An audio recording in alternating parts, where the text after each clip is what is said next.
chào anh em nha. Thì hôm nay em tiếp tục lên cho anh em một cây cưa xích Nhật Bãi. Con này ha, thì cái model heo máy của nó là Tanaka nha anh em. Con này thì nó là 24 à.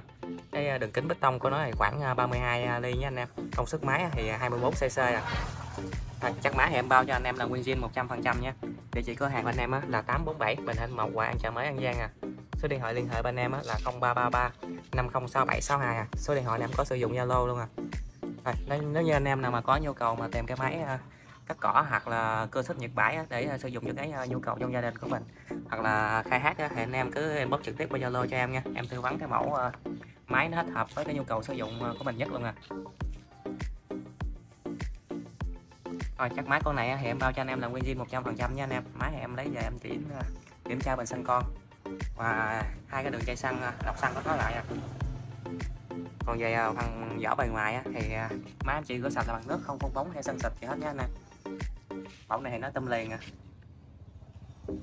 Sử dụng tay ga bóp, công tắc thì công tắc kéo nha anh em lưu ý giúp em khi nào mà mình khởi động thì mình bật lên là chạy, còn mình gạt xuống là tắt nha anh em.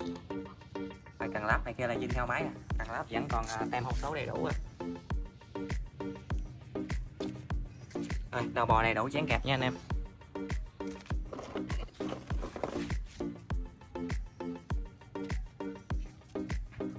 Thì đối với cái thao tác khởi động của máy thì khi nào mà máy mình để qua đêm anh em thì mình có nấm bơm xăng đây, mình bơm xăng, mình kéo le lên, mình giật khoảng 1-2 phát nha.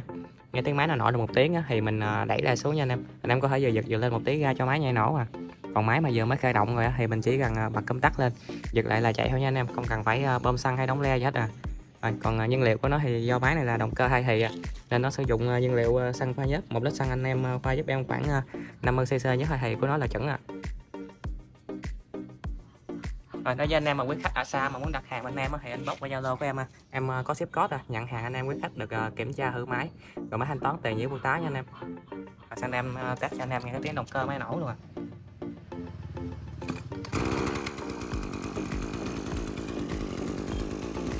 Máy nổ lên thì chuẩn cho anh em, không có tiếng động lạ.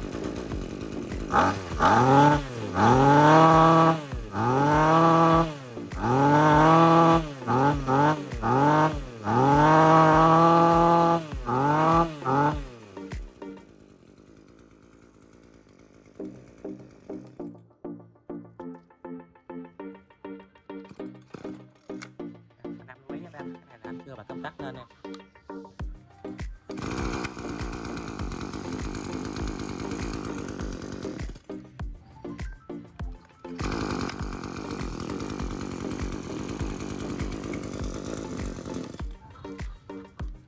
Rồi máy em đã kiểm tra nhảy nổ ok rồi nè.